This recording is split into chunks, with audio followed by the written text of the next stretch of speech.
Section 2 जो है ना इसका, अब हम उसकी बात करते हैं। Knowledge of the wishes of the gods. Gods चाहते क्या हैं, गॉड्स की ख्वाहिशात क्या है, इसका हमें भी तो नॉलेज होना चाहिए। Was always a sure guide for humans behaviour. अब पहली लाइन में बात मुझे यह समझ आई है कि knowledge of the wishes of the God's, communicate करना चाहते थे ना, पहले पार्ट में उसने यही कहा था।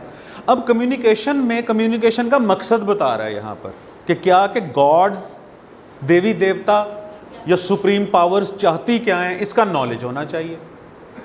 नॉलेज होगा तो हम वही करेंगे जो वो चाहते हैं, और जब वो खुश होंगे तो हमारे ऊपर अजाब नहीं भेजेंगे। ये ओल्ड ग्रीक्स का कॉन्सेप्ट था। अच्छा, guide the human behaviour in ancient Greece. अच्छा, अब सेक्शन 2 में ये एंशिएंट ग्रीस का लफ्ज आया। The precise nature of these wishes. किन की विशेस?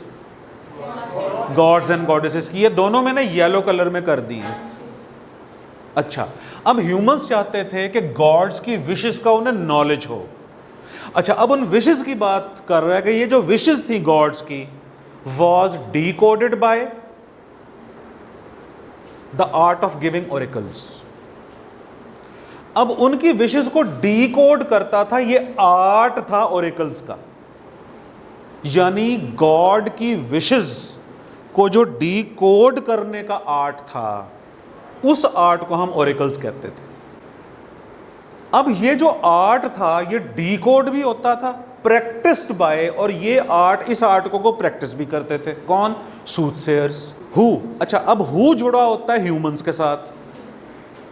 सूथसेयर्स का अगर नहीं भी पता चल रहा तो आप ये देखो कि हु ह्यूमंस के साथ आता है। This is the boy who works hard, this is the poet who rights a poem every day,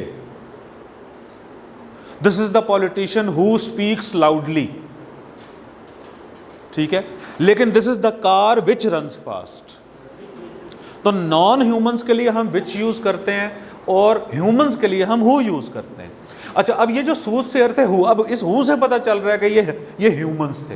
who had the gift, उनके पास गिफ्ट होता था क्या? Understanding the sign and signals sent by the gods. तो जो God's थे वो sign और signals भेजते थे, उनको सूथसेयर अंडरस्टैंड करते थे और फिर वो लोगों तक पहुंचाते थे कि ये कहा है गॉड्स एंड गॉडेसेस ने। अब वो साइन और सिग्नल्स कौन कौन से हैं? अब देखें, flash of lightning number 1, roll of thunder number 2, flights of certain birds of prey number 3, direction alternative they might observe the, और ये लोग ऑब्जर्व करते थे। इंटरप्रेट का मतलब मुझे नहीं आता, मुझे ये समझ आ रहा है कि ये लोग डिकोड करते थे, ये लोग प्रैक्टिस करते थे, ये लोग इंटरप्रेट करते थे, ये लोग ऑब्जर्व करते थे, ये लोग एग्जामिन करते थे, ये लोग जजमेंट्स करते थे। देखें, यहां तक आप देखो कि ये सूथसेयर के काम लिखे हुए हैं सारे। तो हमने प्रेसी बनाते वक्त इन्हीं चीजों को हाईलाइट करना होता है, और उनका एक जब वेब बनता है आपस में तो हमें समझ आती है। अब फिर देखिए, चांद एक माहिर फल्कियात के लिए एक सेलेस्टियल बॉडी है बस। चांद एक फुटबॉलर के लिए फुटबॉल है। चांद जो है एक भूखे के लिए रोटी है, और महबूब के लिए उसके महबूब का चेहरा है। उसमें भी खड्डे, उसमें भी खड्डे।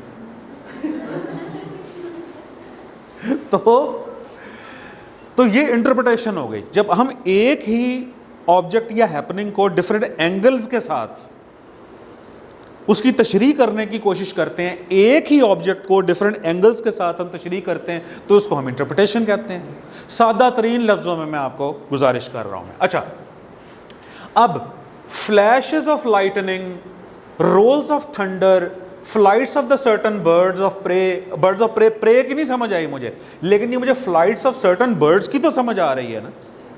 अच्छा, ये साइंस थे, ये सिग्नल्स थे। अच्छा, फिर वो क्या करते थे? Observe the direction in which the fire burned. फिर वो देखते थे कि किस डायरेक्शन में आग जल रही है। अच्छा, इसको वो देखते थे। एंट्रेल्स ऑफ एनिमल्स, अब एंट्रेल का मतलब नहीं पता, चले एनिमल्स को भी कोई चीज देखते होंगे एनिमल्स के मुतल्लिक, मुझे पता नहीं कि क्या है। अच्छा, which had just been sacrifice, जिसको अभी अभी सेक्रीफाइस किया गया है, उस एनिमल्स के एंट्रेल्स देखते थे। अब ये नहीं मुझे पता कि क्या है। चलें, judgment on sacrificial beasts willingness, और फिर वो ये देखते थे कि जिस बीस्ट की, जिस दरिंदे की सैक्रिफाइस की जा रही है वो कितना विलिंग है, विलिंगनेस देखते थे टू अप्रोच द ऑल्टर, और कितनी विलिंगनेस के साथ वो कुर्बानगाह की तरफ जा रहा है, ये भी उनके लिए एक साइन था। द इंटरप्रिटेशन ऑफ ड्रीम्स, फिर वो ख्वाबों को इंटरप्रेट करते थे, मुख्तलिफ जावियों से देखते थे। वॉज पॉपुलर टू, ये भी पॉपुलर था। एंड सो वॉज पमिस्ट्री, और पमिस्ट्री हाथ पढ़ना, ये भी पॉपुलर था। तो ये जनाब, अब मुझे बताइए कि इस पैराग्राफ के अंदर शुरू कहां से हुआ है? ये गॉड की विशेस को उस वक्त के जो एंशियंट ग्रीस के लोग थे वो जानना चाहते थे। फिर वो कैसे जानते थे? डी कोडिंग करते थे। और डी कोडिंग करने वाले कौन थे? वो सूथसेयर्स थे। और डी कोड करके जो वो लोगों को कहते थे उसको ओरेकल्स कहा जाता है। ठीक है, इंटरप्रिटेशन करते थे, डी कोड करते थे। फिर जी, प्रोफेसी को कहते हैं, पर्सन को भी कहते हैं और प्रोफेसी को भी कहते हैं। प्रोफेसर को भी कहते हैं, प्रोफेसी को भी कहते हैं। प्रोफेसर का मतलब ही पेशन को ही करने वाला होता है। हाँ, वो जो शोबदाबाज होते हैं ना, उनको भी प्रोफेसर लिखा होता है उन्होंने। नजूमियों ने भी अपने नामों से पहले प्रोफेसर लिखा होता है। उस प्रोफेसर का मतलब होता है प्रोफेस करने वाला, पेश गोई करने वाला। ठीक है, अच्छा, तो ये जनाब सारे के सारे काम इसमें बताए हुए हैं कि कभी हवा, आग की डायरेक्शन, और कभी हवा का चलना, और कभी जानवर की विलिंगनेस, और कभी बादल की गरज और बिजली की चमक। इसको वो लोग परखते थे और कहते थे कि अब देवता ये चाहता है। अब मैंने बीच बीच में से सारी चीजें उड़ाई हैं जो मुझे नहीं पता थी। मुझे सूथसेयर पे मैं अड़ा था, मैंने इस हु से पता चला लिया कि वो पर्सन होगा। इसी के आगे लिखा हुआ हु हैड द गिफ्ट, और उनके पास गिफ्ट था ऑफ अंडरस्टैंडिंग द साइंस और signals sent by the God's. बेटे समझ आ रही है ना सब?